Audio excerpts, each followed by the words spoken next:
emang dia anak ketua geng motor, Monreker, M2R, saya tahu kok. Cuman saya kalau apa-apa itu nggak pernah nongkrong bareng sama dia, nggak pernah nongkrong bareng. Cuman hanya sebatas kenal doang sama dia. Emang dia anak Monreker dulu. Kalau ribut perang itu ya, sama Ektis itu, saya sering lihat di jalan. Emang dia dulu dikenalnya jagoan. Cuman saya nggak tahu kalau emang, maaf ya, saya nggak tahu dia beneran dia pelakunya atau bukan, saya nggak tahu, saya bukan yang nuduh. Cuman emang dia geng motor, ketua Monreker. Kalau yang dibilang ceweknya itu, ya sebenarnya itu bukan ceweknya, ya itu, ya paham lah, cabe-cabeannya, diajak tidur bareng lah, ini itulah. Di tatonya aja saya tahu pas umur berapa dia. Tatonya itu di mana ya kalau nggak salah, di kiri di kanan si Peggy itu. Emang orangnya ganteng sih, dia orangnya ganteng, matanya agak-agak sipit belok lah si Peggy itu. Sekolahnya STM juga saya tahu di mana. Saya sering tawuran sama dia, STM sama dia, saya sering tawuran STM sama dia. Sering saya tawuran, cuma dulu, sekarang mah udah enggak. Sekarang zamannya nyari uang, nafkahi istri dan nafkahi.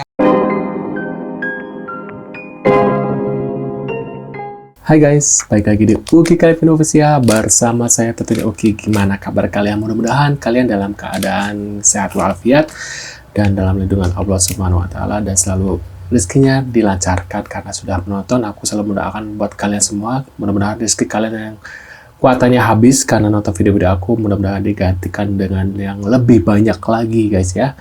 Dan ini aku sebelum mulai membahas kasusnya Vina kelanjutannya, ini ada aku mau klarifikasi ya, mau bilang sama kalian nih ya.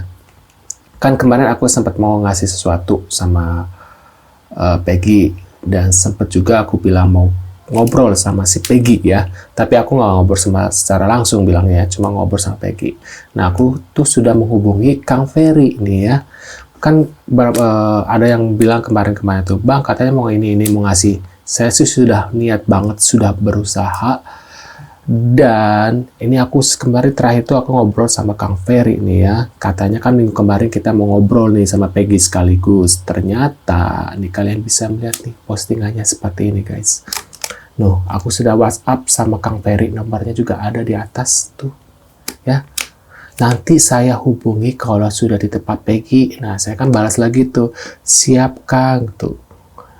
Paling punten kasih tahu 5 menit sebelumnya ya Kang buat persiapan. Ini persiapan aku buat syuting gitu ya guys ya, supaya aku bisa merekod, karena aku udah izin dulu. Nanti kalau ngobrol sama Peggy, boleh nggak aku record? Dan dia bilang boleh. Dan dia kebanyakan di sini ada pakai voice ini ya, pakai suara ya. Jadi ada bukti suaranya Kang Ferry nih. Cuma aku nggak mungkin ini juga ya, takutnya kurang etis gitu ya. Cuma membuat ini, aku ngobrol tentang ini tuh karena biar kalian tahu aku juga sudah berusaha untuk memberikan sesuatu buat Peggy gitu ya. Nah ini yang bikin aku kesel itu, sampai malam aku tungguin gak ada kabarnya, dan paginya saya bilang, Kang punten saya minta maaf, alamatnya Peggy aja gitu ya, buat ngasih barang yang sudah saya janjikan. Kalau Peggy nggak bisa video call kemarin, setidaknya nazar saya sudah terpenuhi gitu. Ini ada tulisannya, kalian bisa baca sendiri. Dan ini dia bilangnya, nanti saya kirim alamatnya kalau saya udah ketemu sama Peggy. Bilangnya itu terus guys. Kenapa gitu? Apakah sulit untuk saya untuk memberikan sesuatu? Nggak, saya juga nggak akan ngasih yang aneh-aneh gitu ya. Dan itu kalian misalnya si Peggy membuka bungkusan hadiah dari aku pun ya bisa dibuka barang-barang di semua orang. Jadi itu bukan sesuatu yang aneh gitu ya guys. Bukan aku ngirim sesuatu yang gimana gitu ya guys ya. Nah yang bikin aku kesel itu sih, tidak ada kata maaf gitu ya dari beliau gitu ya, bahwa ya kalau emang dari awal tidak bisa untuk ngobrol sama Peggy ya bilang gitu ya guys ya. Jadi aku nggak malu sama kalian gitu ya. setidaknya walaupun aku nggak bisa ngobrol sama Peggy gitu ya tentang tanya jawab gitu, ya udahlah gitu ya, setidaknya nazar saya itu untuk memberikan Peggy itu ya sudah terlaksanakan, maksud aku guys, maaf. Jadi menurut aku ya gimana ya, kalau kayak gini agak susah, mungkin kalian bisa bantu gitu ya guys ya. Saya sudah berusaha dan gitu ya, makanya saya kan kemarin posting untuk giveaway untuk para subscribe itu aku sengaja untuk menggantikan gitu ya nazar saya, mungkin udahlah ganti sama yang ini aja kalau emang Peggy tidak bisa. Lagian Peggy kan sekarang banyak banget kan yang ngasih hadiah buat beliau gitu ya, ngasih uang masih ini, walaupun saya juga nanti nggak akan ngasih sesuatu yang seperti motor gitu karena saya nggak benar menjanjikan kayak gitu ya guys ya, cuma saya membawa ngasih hadiah dan itu mungkin sebuah jaket atau sepatu gitu ya buat Peggy gitu ya. Walaupun begitu kan saya udah ada niatan untuk ngasih ya guys ya, walaupun hanya sebuah barang kecil bukan barang gede gitu ya. Nah ini kita lanjutin ke kasusnya ya guys ya. Itulah mungkin kalau kalian masih bertanya-tanya kenapa saya belum ini gitu ya, ya kalian bisa tanyakan sama orangnya gitu ya. Saya sudah mengchat sama Instagramnya, ke Peggy-nya langsung belum ada tanggapan gitu ya. Jadi ya buat kalian ya aku nggak tahu gitu ya. Nah, kalau masih bilang apa ABC ya aku udah angkat tangan deh gitu ya. Nah ini ada sebuah video guys, ada sebuah video yaitu adalah kita lihat ya. Jadi nikah sama anak saya larang, nggak boleh main, nggak boleh ibaratnya terlalu dalam di media sosial, apalagi sampai jadi artis, ngomong kasarnya jadi artis lah ya, karena saya nggak suka. Ini sih sebenarnya penolakan secara halus ya, karena kan sekarang pengen viral ya dengan menamakan Peggy. Banyak loh orang-orang yang pengen viral ya dengan kasusnya ini, karena ya dengan mendekati Peggy ya. Nanti kita lihat aja setelah kasus ini menghilang, lenyap gitu ya, nggak viral lagi, apakah orang-orang ini akan muncul seperti ini guys? Gue yakin nggak akan sepertinya ya. Tinggal sendiri, saya hidup sendiri, saya punya orang tua saya. Ini kasus apa lagi nih? Ampun, kayak gini aja harus digembar-gembor di media ya guys ya. Nah, ini juga ada lagi. Itu teman-teman yang ngomong kayak gitu tuh kayaknya udah termakan apa postingannya yang akun sebelah, karena aku nggak ada kata-kata. Coba sepil ke aku, teman-teman scroll lagi video aku di atas itu ada nggak yang bilang aku tuh mau akan menikahi Mas Peggy? Nggak ada. Cuman aku tuh menawarkan kayak semacam ngajak gitu loh. Pengharapan, gimana sih ya pengharapan gitu, beda. Aku nggak tahu ya ini ya, kita lihat postingan yang lain. Ya, kalau tidak terbukti kami akan melapor balik. Saya penjarakan, terutama lawyer. Saya jelaskan ya Pak ya. Jadi Pak Pasren, Mas Kahfi dilaporkan oleh keluarga terpidana. Disebutkan ini kaitannya dengan kesaksian palsu, bohong yang berakibat pada terpidana saat ini ada di penjara. Silakan ya, masalah tersebut nanti kami dari kuasa hukum. Tapi ada risiko hukumnya. Apa risikonya? Risiko hukumnya kalau dia melaporkan yang dia laporkan tadi tidak terbukti, kami akan mengambil langkah hukum. Laporkan balik. Oh iya, itu sudah pasti. Sampai konsekuensinya hukum. Maka kami menunggu. Berarti Bapak akan melaporkan balik siapa-siapa saja yang melaporkan Pak Pasren juga? Iya, melaporkan. Nanti kan laporan polisi itu ditindaklanjuti. Ya, kalau tidak terbukti, kami akan melapor balik. Wah, ngabur, wih. Lur, RT Pasren, tuh, akan melaporkan balik orang-orang, yang sudah melaporkan dirinya. Hebat ya Pak RT Pasren, mempunyai pengacara loh. Pak Siswandi ini itu mantan Kapolresta Cirebon. Ketua BNN pisan, tuh. Wih. Tim lawyer sing wis melaporkan Pak RT Pasren hati-hati lur, arep dilaporkan balik nek ora terbukti. Maaf ya. Jangan-jangan Saya KDM tuh juga bingung dengan dilaporkan. KDM ya, si kebayan itu ya. Tujuannya KDM ini mensiasat Peggy Cirebon yang sumbing suwet ini sebagai apa ya? Mau menjobloskan Peggy Cirebon anaknya itu ke penjara, ataukah membebaskan dari DPO,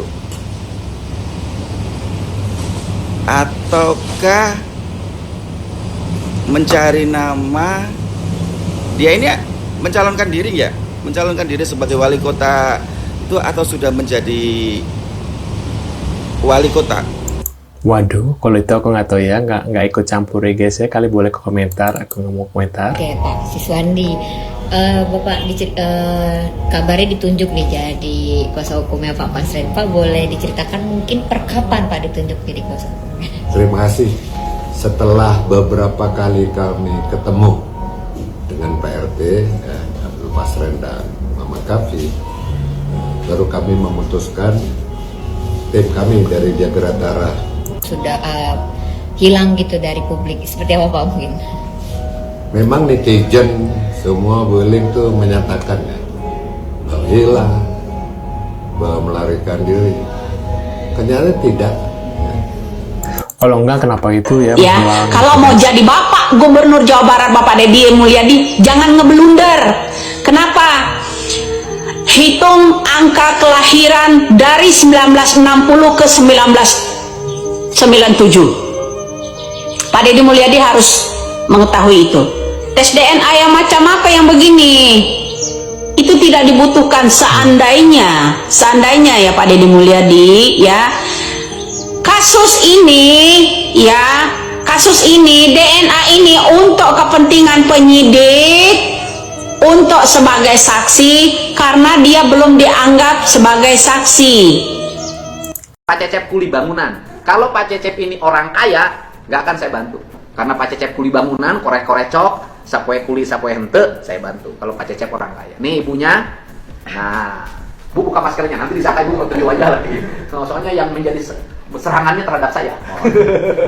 Dikait-kait dengan apa-apa. Nah ini. Kemudian kalau Anda punya data, punya bukti, punya kemampuan untuk mengungkap kasus ini, tahu segala hal. Ingat, ngomongnya jangan di media sosial. Mari bergabung bersama-sama dengan tim saya, tim Pradi, untuk saling melengkapi data. Karena tidak mungkin kita menjerat seseorang dengan sebuah tuduhan kalau tanpa fakta. Dan faktanya itu harus kita sampaikan ke penyidik. Ya, kita sampaikan ke penyidik. Saya nunggu nih. Nah kemudian kalau Anda berempati juga ingin membebaskan 7 terpidana ini, mohon maaf ya, kalau saya tidak memulai menggandeng Peradi dan Pak Otto Hasibuan, kemudian saya tidak mengumpulkan data, tidak mungkin PK bisa dibuat. Termasuk PK buat Sakatata, tidak mungkin ada datanya kalau tidak ada yang turun mengumpulkan data. Jadi kita nolong orang, kalau hanya nyari panggung di media sosial, tidak akan ada artinya. Kalau kita nolong orang, yuk bergabung, saya undang siapapun yang punya data, yang punya fakta, yang punya kemampuan intelijen yang sangat tinggi, bergabung dengan Peradi untuk bersama-sama mempidanakan siapapun yang terlibat dalam kasus ini. Termasuk, saya katakan, mau ada tes DNA, terbukti anak Pak Cecep atau bukan, kalau Peggy Setiawan Cianjur ini ada indikasi keterlibatan dalam pembunuhan, keterlibatan dalam pemerkosaan, segera Anda laporkan ke polisi atau Anda punya data, dengan saya lapornya, ya kan? Dengan saya lapornya, kita lapor ke Polda atau kita lapor ke Mabes Polri, saya akan mendampingi saudara apabila saudara punya data keterlibatan saudara Peggy Setiawan, anaknya Pak Cecep Setiawan dari Cianjur dalam kasus pembunuhan dan pemerkosaan Vina. Saya akan mendampingi. Nah, menurut pendapat kalian gimana? Tulis di kolom komentar. Terima kasih sudah hadir dan jangan lupa bantu subscribe dan sampai jumpa di video selanjutnya. See you guys.